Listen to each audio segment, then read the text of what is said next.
The new crown that his father had given the faith stood twice as tall as the one the mob had smashed, a glory of crystal and spun gold. Rainbow light flashed and shimmered every time the High Septon moved his head, but Tyrion had to wonder how the man could bear the weight. And even he had to concede that Joffrey and Margaery made a regal couple, as they stood side by side between the towering gilded statues of the father and the mother. The bride was lovely in ivory silk and Mirish lace, her skirts decorated with floral patterns picked out in seed pearls. As Renly's widow, she might have worn the Baratheon colors, gold and black, yet she came to them a Tyrell, in a maiden's cloak made of 100 cloth of gold roses sewn to green velvet. He wondered if she really was a maiden. Not that Joffrey is like to know the difference. The king looked near as splendid as his bride, in his doublet of dusky rose, beneath a cloak of deep crimson velvet blazoned with his stag and lion. The crown rested easily on his curls, gold on gold. I saved that bloody crown for him. Tyrion shifted his weight uncomfortably from one foot to the other. He could not stand still. Too much wine. He should have thought to relieve himself before they set out from the Red Keep. The sleepless night he'd spent with Shay was making itself felt too, but most of all he wanted to strangle his bloody royal nephew. I am no stranger to Valyrian steel, the boy had boasted. The Septons were always going on about how the Father above judges us all. If the Father would be so good as to topple over and crush Joff like a dung beetle, I might even believe it. He ought to have seen it long ago. Jaime would never send another man to do his killing, and Cersei was too cunning to use a knife that could be traced back to her. But Joff, arrogant, vicious, stupid little wretch that he was.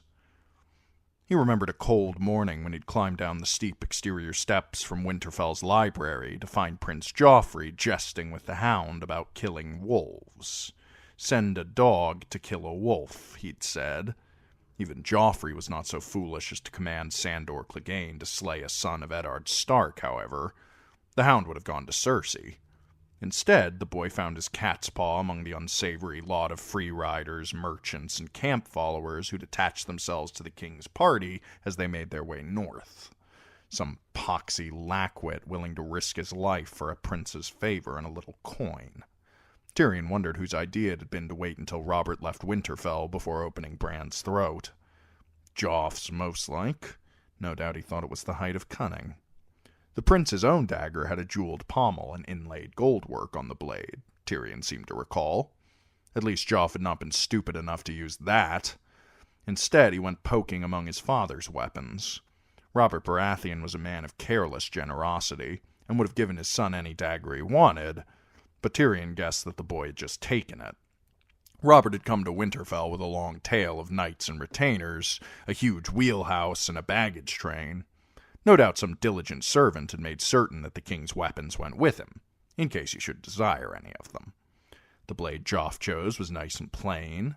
No gold work, no jewels in the hilt, no silver inlay on the blade. King Robert never wore it. He had likely forgotten he owned it. Yet Valyrian steel was deadly sharp. Sharp enough to slice through skin, flesh, and muscle in one quick stroke. I am no stranger to Valyrian steel.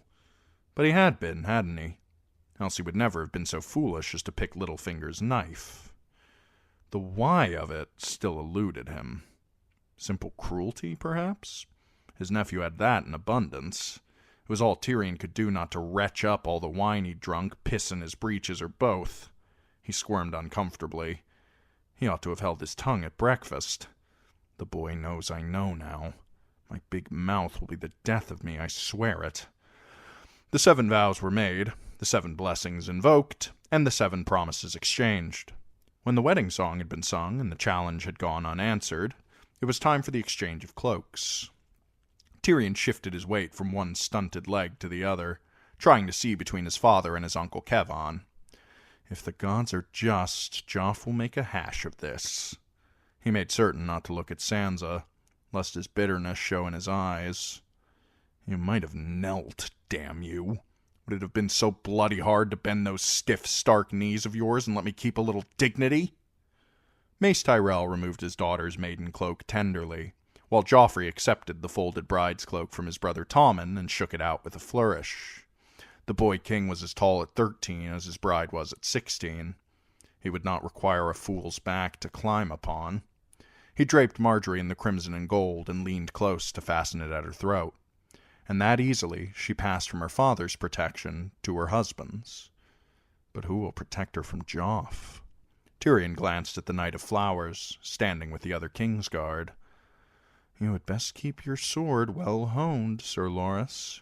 With this kiss I pledge my love, Joffrey declared in ringing tones. When Marjorie echoed the words, he pulled her close and kissed her long and deep. Rainbow lights danced once more about the High Septon's crown as he solemnly declared Joffrey of the House Baratheon and Lannister and Marjorie of House Tyrell to be one flesh, one heart, one soul. Good, that's done with. Now let's get back to the bloody castle so I can have a piss. Sir Loras and Sir Meryn led the procession from the Sept in their white scale armor and snowy cloaks. Then came Prince Tommen, scattering rose petals from a basket before the king and queen. After the royal couple followed Queen Cersei and Lord Tyrell. Then the bride's mother, arm in arm with Lord Tywin. The Queen of Thorns tottered after them with one hand on Sir Kevan Lannister's arm and the other on her cane, her twin guardsmen close behind her in case she fell. Next came Sir Garland Tyrell and his lady wife, and finally it was their turn. My lady? Tyrion offered Sansa his arm. She took it dutifully, but he could feel her stiffness as they walked up the aisle together. She never once looked down at him. He could hear them cheering outside even before they reached the doors. The mob loved Marjorie so much they were even willing to love Joffrey again. She had belonged to Renly, the handsome young prince who had loved them so well he had come back from beyond the grave to save them, and the bounty of Highgarden had come with her, flowing up the Rose Road from the south. The fools didn't seem to remember that it had been Mace Tyrell who closed the Rose Road to begin with and made the bloody famine. They stepped out into the crisp autumn air. I feared we'd never escape, Tyrion quipped. Sansa had no choice but to look at him then. Yes, my lord, as you say. She looked sad. It was such a beautiful ceremony, though. As ours was not. It was long, I'll say that much. I need to return to the castle for a good piss. Tyrion rubbed the stump of his nose. Would that I'd contrived some mission to take me out of the city. Littlefinger was the clever one. Joffrey and Marjorie stood surrounded by Kingsguard atop the steps that fronted on the broad marble plaza. Sir Adam and his gold cloaks held back the crowd, while the statue of King Baelor the Blessed gazed down upon them benevolently. Tyrion had no choice but to queue up with the rest to offer congratulations. He kissed Marjorie's fingers and wished her every happiness. Thankfully, there were others behind them waiting their turn, so they did not need to linger long. Their litter had been sitting in the sun, and it was very warm inside the curtains. As they lurched into motion, Tyrion reclined on an elbow while Sansa sat staring at her hands. She is just as comely as the Tyrell girl. Her hair was a rich autumn auburn, her eyes a deep Tully blue. Grief had given her a haunted, vulnerable look. If anything, it had only made her more beautiful. He wanted to reach her, to break through the armor of her courtesy. Was that what made him speak? Or just the need to distract himself from the fullness of his bladder? I had been thinking that when the roads are safe again, we might journey to Casterly Rock. Far from Joffrey and my sister. The more he thought about what Joff had done to lives of 4 kings, the more it troubled him. There was a message there, oh yes.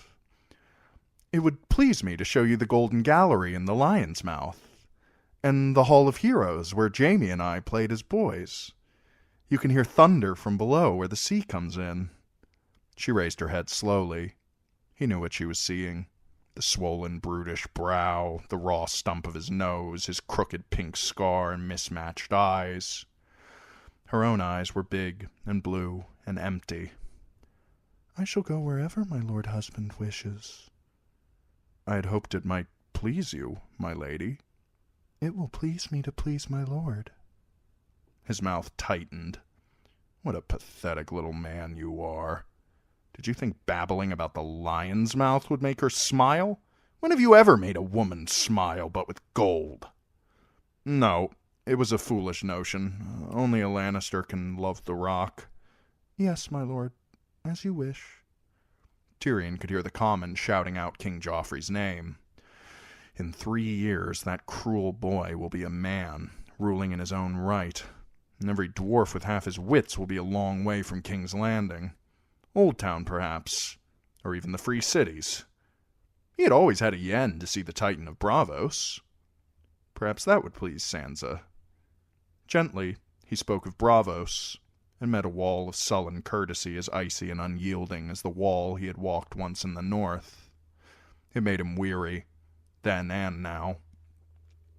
They passed the rest of the journey in silence.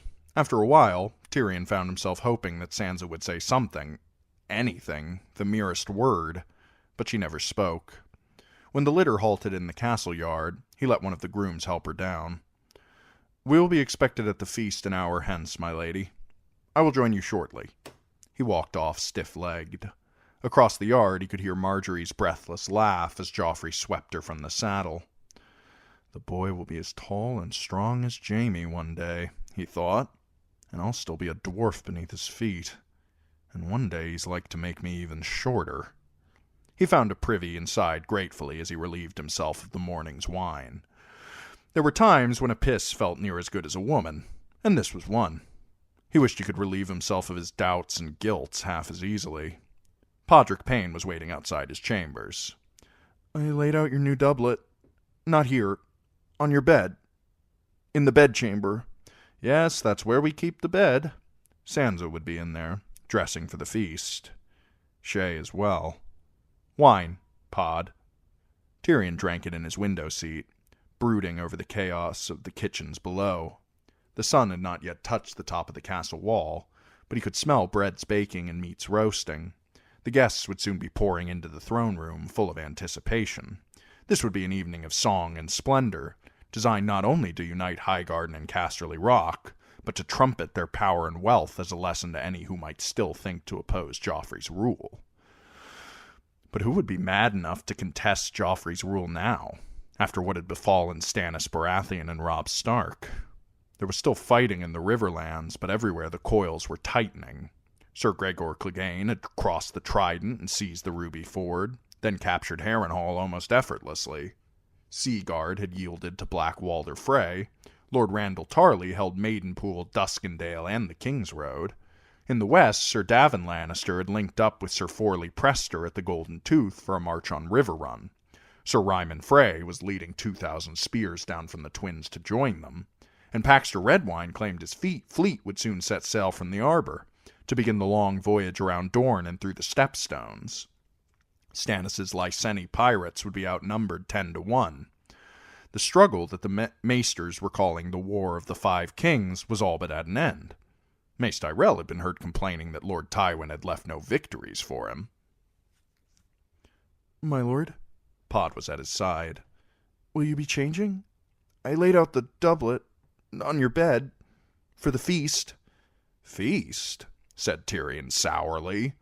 "What feast?" "The wedding feast." Pod missed the sarcasm, of course. "King Joffrey and Lady Marjorie. Queen Marjorie, I mean."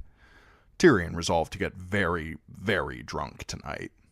"Very well, young Podrick. Let us go make me festive." Shay was helping Sansa with her hair when they entered the bedchamber. Joy and grief, he thought when he beheld them there together. Laughter and tears. Sansa wore a gown of silvery satin trimmed in vair, with dagged sleeves that almost touched the floor, lined in soft purple felt. Shay had arranged her hair artfully, in a delicate silver net winking with dark purple gemstones. Tyrion had never seen her look more lovely, yet she wore sorrow on those long satin sleeves. "Lady Sansa," he told her, "you shall be the most beautiful woman in the hall tonight." "My lord is too kind." "Milady," said Shay wistfully, "couldn't I come serve at table? I so want to see the pigeons fly out of the pie." Sansa looked at her uncertainly. "The queen has chosen all the servers." "And the hall will be too crowded." Tyrion had to bite back his annoyance. "There will be musicians strolling all through the castle, though, and tables in the outer ward with food and drink for all. He inspected his new doublet, crimson velvet with padded shoulders and puffed sleeves slashed to show the black satin underlining. A handsome garment. All it needs is a handsome man to wear it. Come, bud, help me into this.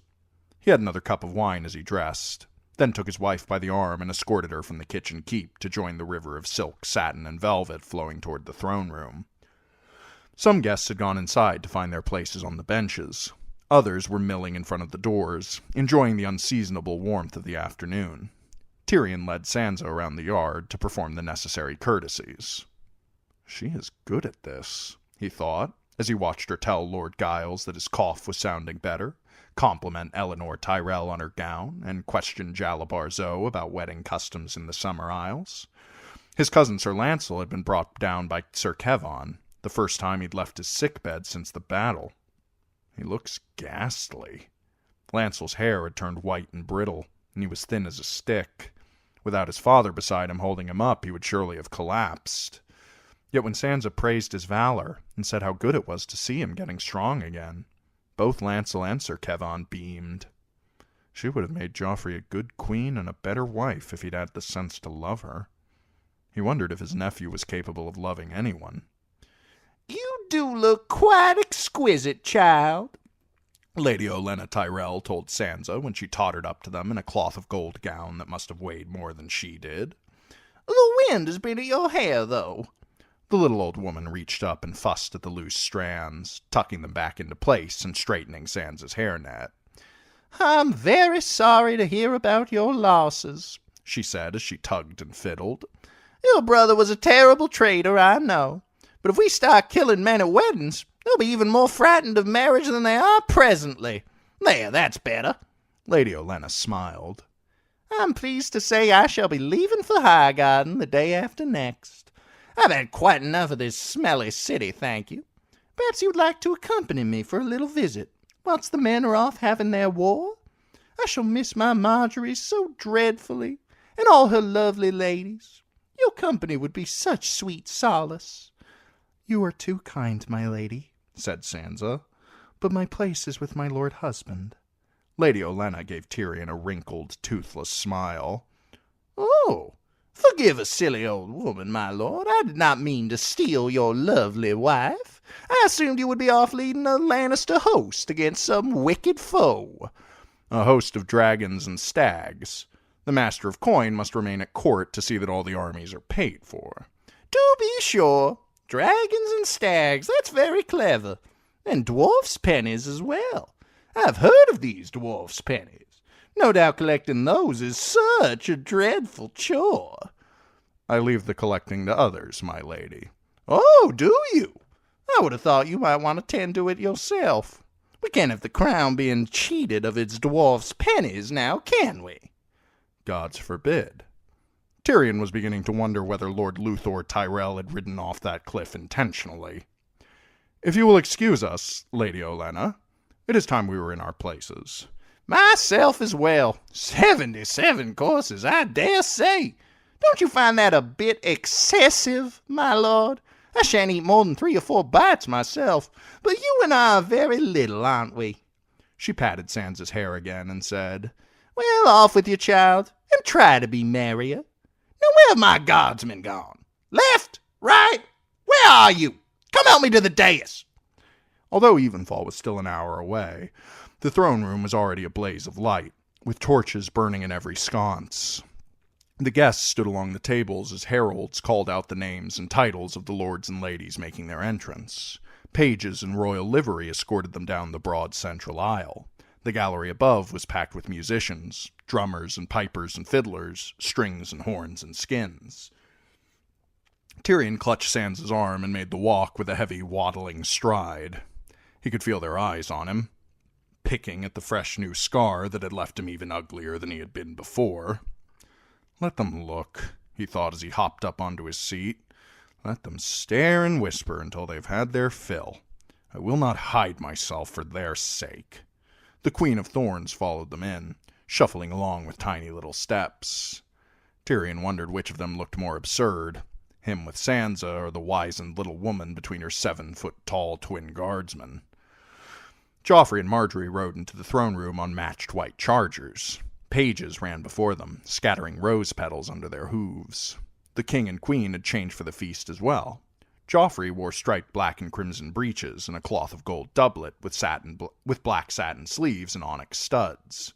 Margaery had exchanged the demure gown that she had worn in the sept for one much more revealing, a confection in pale green samite with a tight-laced bodice that bared her shoulders and the tops of her small breasts. Unbound, her soft brown hair tumbled over her white shoulders and down her back almost to her waist. Around her brows was a slim golden crown. Her smile was shy and sweet. A lovely girl, thought Tyrion, and a kinder fate than my nephew deserves. The Kingsguard escorted them onto the dais, to the seats of honor beneath the shadow of the Iron Throne, draped for the occasion in long silk streamers of Baratheon gold, Lannister crimson, and Tyrell green. Cersei embraced Margaery and kissed her cheeks. Lord Tywin did the same, and then Lancel and Sir Kevan. Joffrey received loving kisses from the bride's father and his two new brothers, Loras and Garland. No one seemed in any great rush to kiss Tyrion. When the king and queen had taken their seats, the High Septon rose to lead a prayer. At least he does not drone as badly as the last one, Tyrion consoled himself. He and Sansa had been seated far to the king's right, beside Sir Garland Tyrell and his wife, the Lady Lyanette. A dozen others sat closer to Joffrey, which a pricklier man might have taken for a slight, given that he had been the king's hand only a short time past. Tyrion would have been glad if there had been 100. "Let the cups be filled," Joffrey proclaimed, when the gods had been given their due.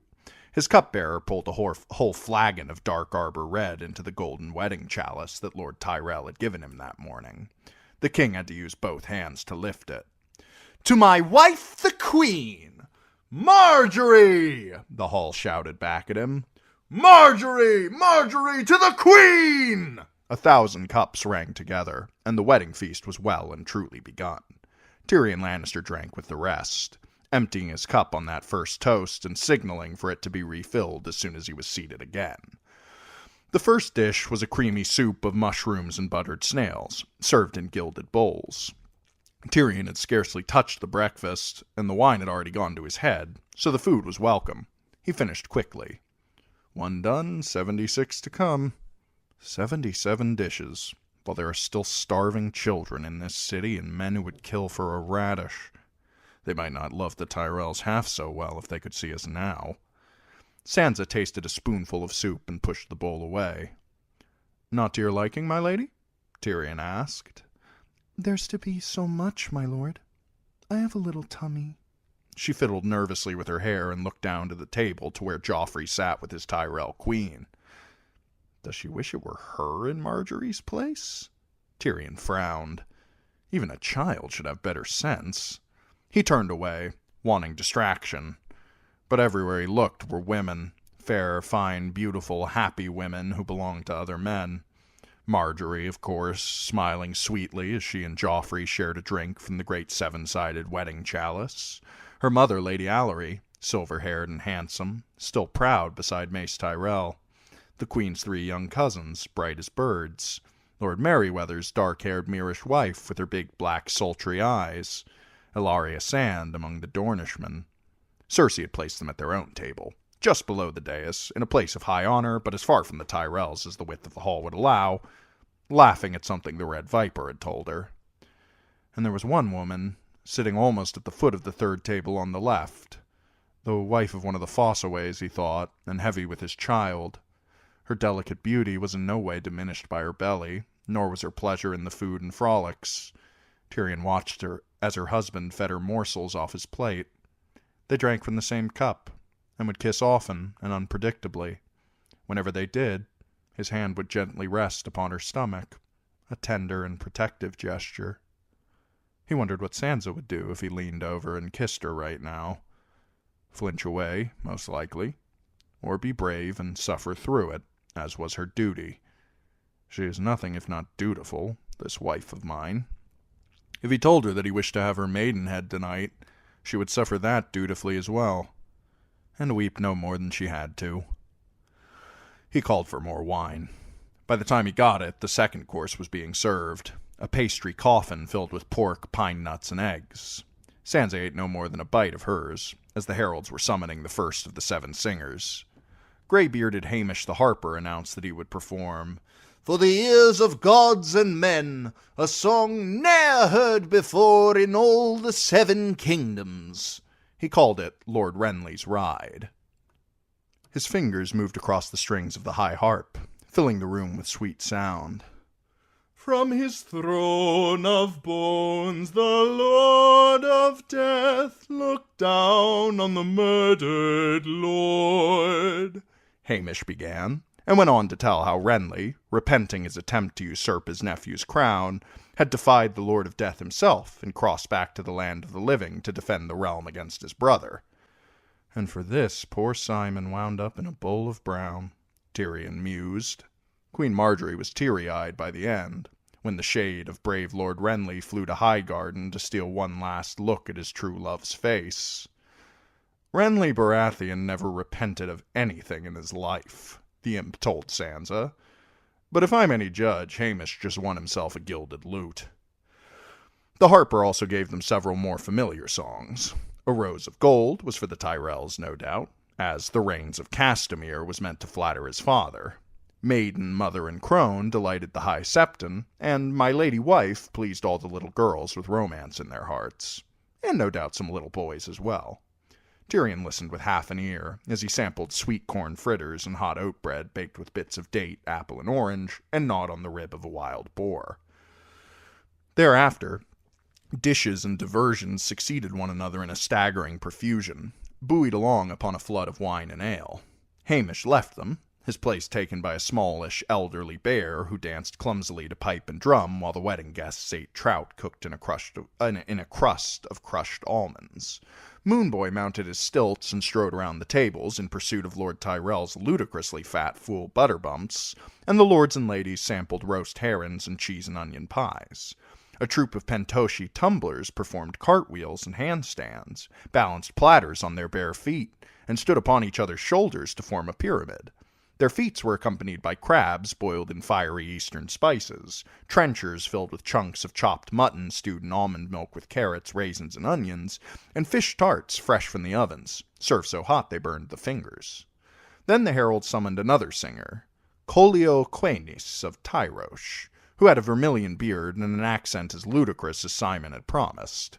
Collio began with his version of The Dance of the Dragons, which was more properly a song for 2 singers, male and female. Tyrion suffered through it with a double helping of honey ginger partridge and several cups of wine. A haunting ballad of 2 dying lovers amidst the doom of Valyria might have pleased the hall more if Collio had not sung it in High Valyrian, which most of the guests could not speak. But Bessa the barmaid won them back with its ribald lyrics. Peacocks were served in their plumage, roasted whole and stuffed with dates, while Collio summoned a drummer, bowed low before Lord Tywin, and launched into The Reigns of Castamere. If I have to hear 7 versions of that, I may go down to Flea Bottom and apologize to the stew. Tyrion turned to his wife. "So which did you prefer?" Sansa blinked at him. "My lord?" "The singers. Which did you prefer?"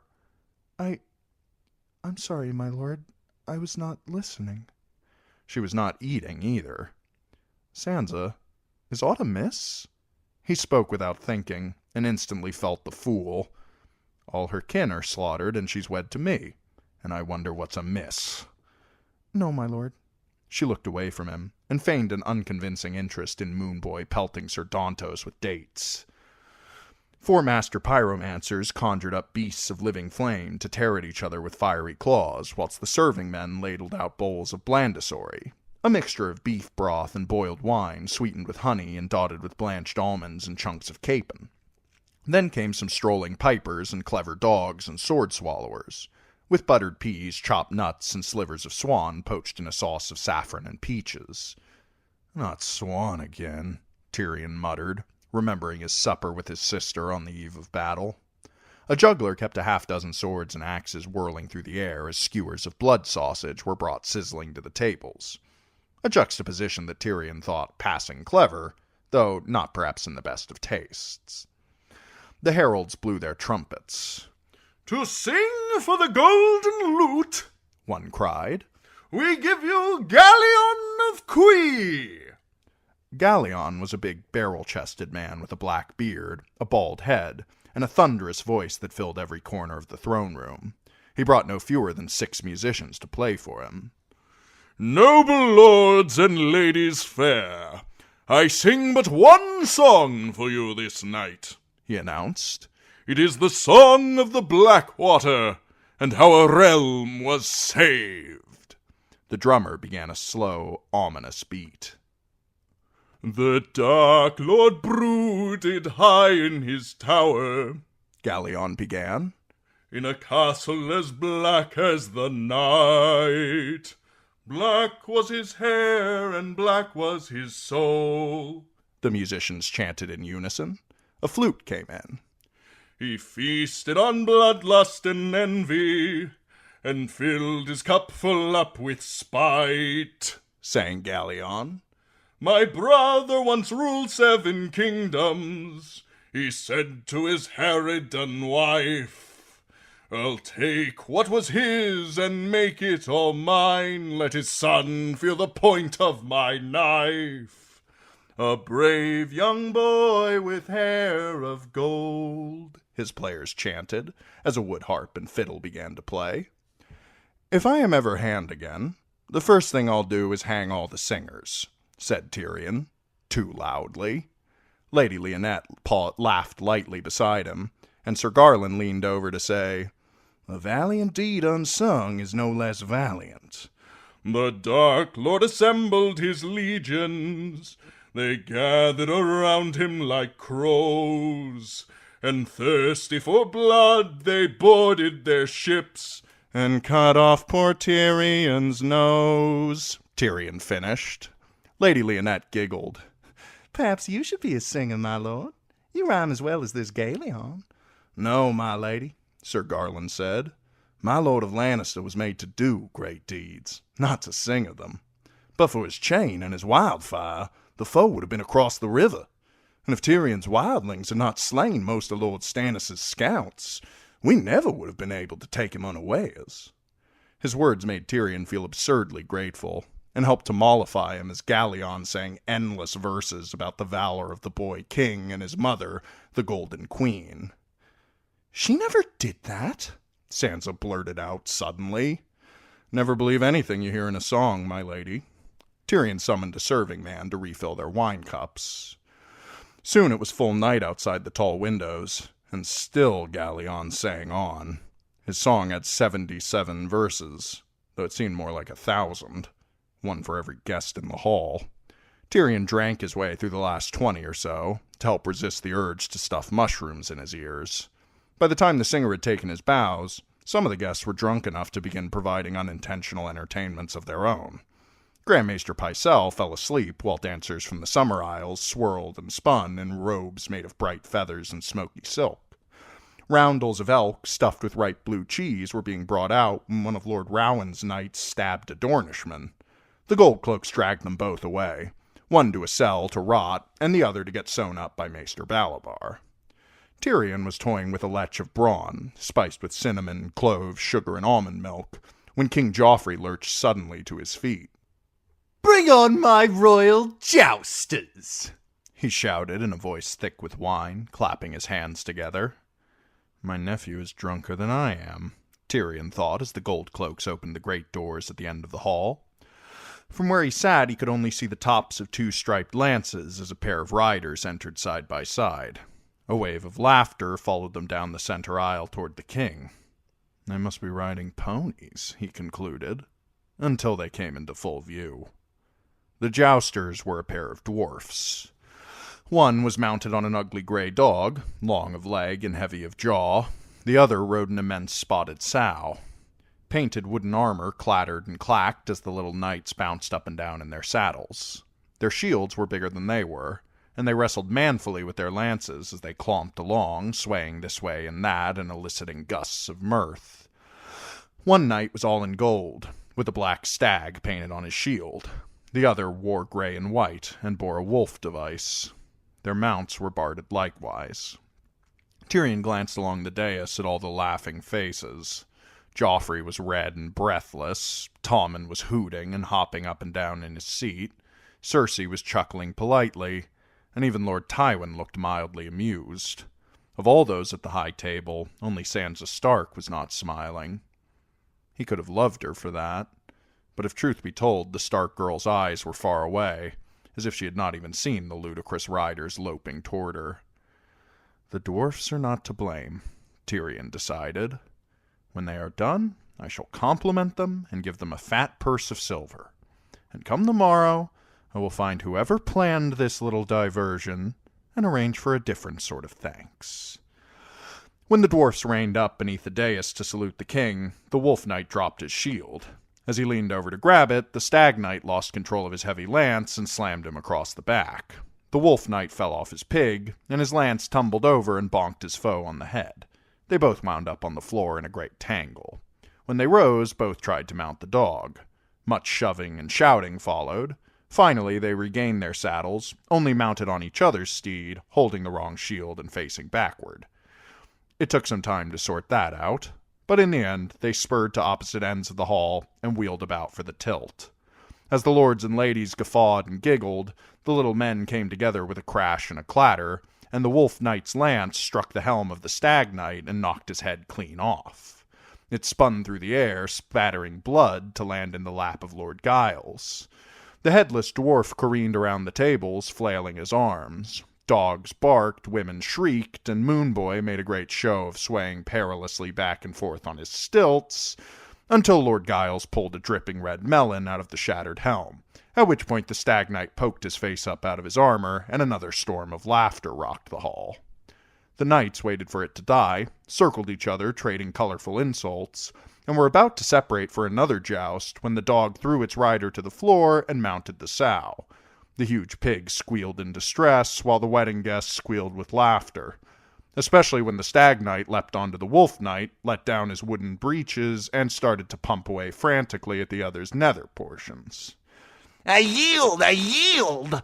The dwarf on the bottom screamed. Good sir, put up your sword! I would if you'll stop moving the sheath, the dwarf on the top replied, to the merriment of all. Joffrey was snorting wine from both nostrils. Gasping, he lurched to his feet, almost knocking over his tall two-handed chalice. A champion! He shouted. We have a champion! The hall began to quiet when it was seen that the king was speaking. The dwarfs untangled, no doubt anticipating the royal thanks. Not a true champion, though, said Joff. A true champion defeats all challenges. The king climbed up on the table. Who else will challenge our tiny champion? With a gleeful smile, he turned toward Tyrion. Uncle, you'll defend the honor of my realm, won't you? You can ride the pig. The laughter crashed over him like a wave. Tyrion Lannister did not remember rising, nor climbing on his chair, but he found himself standing on the table. The hall was a torchlit blur of leering faces. He twisted his face into the most hideous mockery of a smile the Seven Kingdoms had ever seen. "Your Grace," he called, "I'll ride the pig, but only if you ride the dog." Joff scowled, confused. Me? I'm no dwarf. Why me? Stepped right into that one, Joff. Why, you're the only man in the hall that I'm certain of defeating. He could not have said which was sweeter, the instant of shocked silence, the gale of laughter that followed, or the look of blind rage on his nephew's face. The dwarf hopped back to the floor well satisfied, and by the time he looked back, Sir Osmond and Sir Meryn were helping Joff climb down as well. When he noticed Cersei glaring at him, Tyrion blew her a kiss. It was a relief when the musicians began to play. The tiny jousters led dog and sow from the hall. The guests returned to their trenchers of brawn, and Tyrion called for another cup of wine. But suddenly he felt Sir Garland's hand on his sleeve. "My lord, beware," the knight warned. "The king." Tyrion turned in his seat. Joffrey was almost upon him, red-faced and staggering, wine slopping over the rim of the great golden wedding chalice he carried in both hands. "Your Grace," was all he had time to say before the king upended the chalice over his head. The wine crashed down over his face in a red torrent. It drenched his hair, stung his eyes, burned in his wound, ran down his cheeks, and soaked the velvet of his new doublet. "How do you like that, imp?" Joffrey mocked. Tyrion's eyes were on fire. He dabbed at his face with the back of his sleeve and tried to blink the world back into clarity. "That was ill done, your Grace," he heard Sir Garland say quietly. "Not at all, Sir Garland." Tyrion dare not let this grow any uglier than it was. Not here, with half the realm looking on. Not every king would think to honor a humble subject by serving him from his own royal chalice. A pity the wine spilled. "It didn't spill," said Joffrey, too graceless to take the retreat Tyrion offered him. "And I wasn't serving you either." Queen Marjorie appeared suddenly at Joffrey's elbow. "My sweet king," the Tyrell girl entreated. "come, return to your place. There's another singer waiting." "Alaric of Isen," said Lady Olenna Tyrell, leaning on her cane and taking no more notice of the wine-soaked dwarf than her granddaughter had done. "I do so hope he plays us the Rains of Castamere. It has been an hour. I've forgotten how it goes." "Sir Adam has a toast he wants to make as well," said Marjorie. "Your Grace, please." "I have no wine," Joffrey declared. "How can I drink a toast if I have no wine? Uncle Imp, you can serve me. Since you won't joust, you'll be my cupbearer." "I would be most honored." "It is not meant to be an honor!" Joffrey screamed. "Bend down and pick up my chalice." Tyrion did as he was bid, but as he reached for the handle, Joff kicked the chalice through his legs. "Pick it up! Are you clumsy as you are ugly?" He had to crawl under the table to find the thing. "Good! Now fill it with wine." He claimed a flagon from a serving girl and filled the goblet 3/4 full. "No! On your knees, dwarf!" Kneeling, Tyrion raised up the heavy cup, wondering if he was about to get a second bath. But Joffrey took the wedding chalice one-handed, drank deep, and set it on the table. "You can get up now, uncle." His legs cramped as he tried to rise, and almost spilled him again. Tyrion had to grab hold of a chair to steady himself. Sir Garland lent him a hand. Joffrey laughed, and Cersei as well. Then others. He could not see who, but he heard them. "Your Grace." Lord Tywin's voice was impeccably correct. "They are bringing in the pie. Your sword is needed." "The pie?" Joffrey took his queen by the hand. "Come, my lady, it's the pie." The guests stood, shouting and applauding and smashing their wine cups together as the great pie made its slow way down the length of the hall, wheeled along by a half-dozen beaming cooks. 2 yards across it was, crusty and golden brown, and they could hear squeaks and thumping coming from inside it. Tyrion pulled himself back into his chair. All he needed now was for a dove to shit on him, and his day would be complete. The wine had soaked through his doublet and small clothes, and he could feel the wetness against his skin. He ought to change, but no one was permitted to leave the feast until the time came for the bedding ceremony. That was still a good 20 or 30 dishes off, he judged. King Joffrey and his queen met the pie below the dais. As Joffrey drew his sword, Marjorie laid a hand on his arm to restrain him. "Widow's wail was not meant for slicing pies." "True." Joffrey lifted his voice. "Sir Ilyn, your sword!" From the shadows at the back of the hall, Sir Ilyn Payne appeared. The spectre at the feast, thought Tyrion as he watched the king's justice stride forward, gaunt and grim. He had been too young to have known Sir Ilyn before he'd lost his tongue. He would have been a different man in those days, but now the silence is as much a part of him as those hollow eyes, that rusty chainmail shirt, and the greatsword on his back. Sir Ilyn bowed before the king and queen, reached back over his shoulder, and drew forth 6 feet of ornate silver bright with runes. He knelt to offer the huge blade to Joffrey, hilt first. Points of red fire winked from ruby eyes on the pommel, a chunk of dragon glass carved in the shape of a grinning skull. Sansa stirred in her seat. "What sword is that?" Tyrion's eyes still stung from the wine. He blinked and looked again.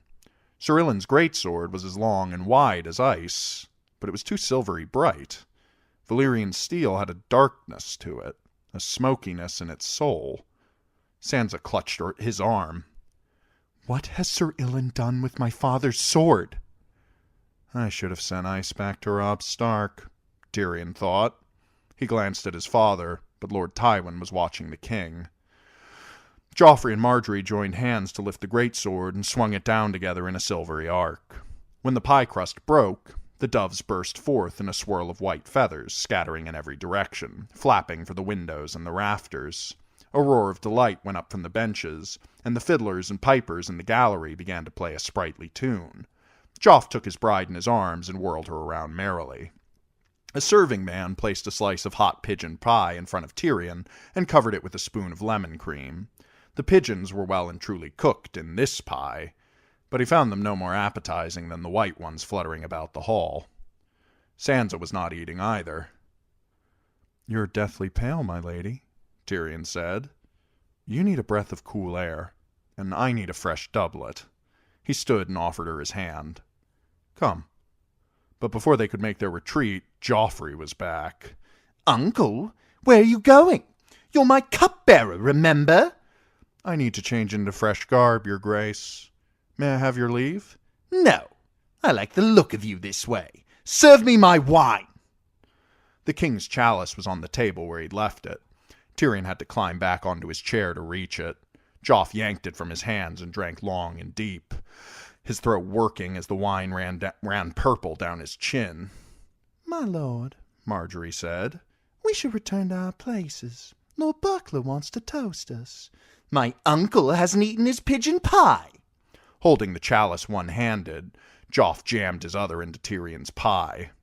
"It's ill luck not to eat the pie," he scolded as he filled his mouth with hot spiced pigeon. "See, it's good." Spitting out flakes of crust, he coughed and helped himself to another fistful. "Dry, though. Needs washing down." Joff took a swallow of wine and coughed again, more violently. "I want to see you ride that pig, Uncle. I want—" His words broke up in a fit of coughing. Margaery looked at him with concern. "Your grace?" "It's the pie, not pie." Joff took another drink, or tried to, but all the wine came spewing back out when another spate of coughing doubled him over. His face was turning red. I can't. The chalice slipped from his hand and dark red wine went running across the dais. "He's choking," Queen Margaery gasped. Her grandmother moved to her side. "Help the poor boy!" the Queen of Thorns screeched in a voice 10 times her size. "Dolts! We all stand about gaping! Help your king!" Sir Garland shoved Tyrion aside and began to pound Joffrey on the back. Sir Osmond Kettleback ripped open the king's collar. A fearful, high, thin sound emerged from the boy's throat. The sound of a man trying to suck a river through a reed. Then it stopped, and that was more terrible, too. "Turn him over!" Mace Tyrell bellowed at everyone and no one. "Turn him over! Shake him by the heels!" A different voice was calling, "Water! Give him some water!" The High Septon began to pray loudly. Grand Maester Pycelle shouted for someone to help him back to his chambers to fetch his potions. Joffrey began to claw at his throat, his nails tearing bloody gouges in the flesh. Beneath the skin, the muscles stood out hard as stone. Prince Tommen was screaming and crying. He is going to die, Tyrion realized. He felt curiously calm, though pandemonium raged all about him. They were pounding Joff on the back again, but his face was only growing darker. Dogs were barking, children were wailing, men were shouting useless advice at each other. Half the wedding guests were on their feet, some shoving at each other for a better view, others rushing for the doors in their haste to get away. Sir Meryn pried the king's mouth open to jam a spoon down his throat. As he did, the boy's eyes met Tyrion's. He has Jaime's eyes. Only he had never seen Jaime look so scared. The boy's only 13. Joffrey was making a dry, clacking noise, trying to speak.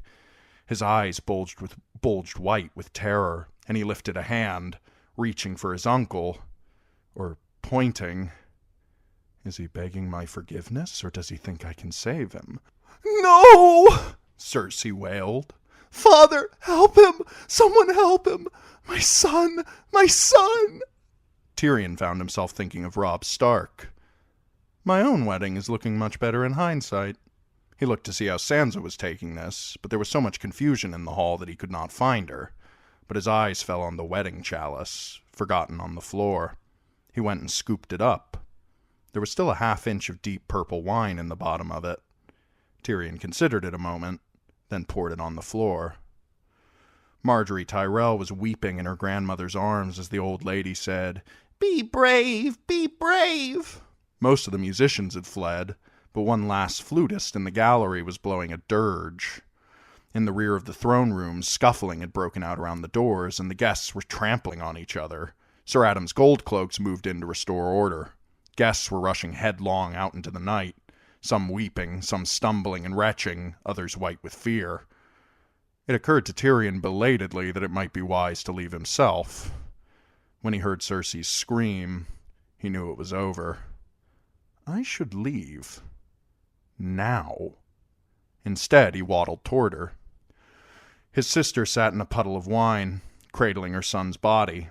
Her gown was torn and stained, her face white as chalk. A thin black dog crept up beside her, sniffing at Joffrey's corpse. "The boy is gone, Cersei," Lord Tywin said. He put his gloved hand on his daughter's shoulder as one of the guardsmen shooed away the dog. "Unhand him now. Let him go." She did not hear. It took 2 Kingsguard to pry loose her fingers so the body of King Joffrey Baratheon could slide limp and lifeless to the floor. The High Septon knelt beside him. "Father above, judge our good King Joffrey justly," he intoned, beginning the prayer for the dead. Marjorie Tyrell began to sob, and Tyrion heard her mother, Lady Allery, saying, "He choked, sweetling. He choked on the pie. It was not to do with you. He choked. We all saw." "He did not choke." Cersei's voice was as sharp as Sir Ilyn's sword. "My son was poisoned." She looked to the White Knights standing helplessly around her. "Kingsguard, do your duty." "My lady?" said Sir Loras Tyrell, uncertain. "Arrest my brother," she commanded them. "He did this, the dwarf! Him and his little wife! They killed my son, your king! Take them! Take them both!"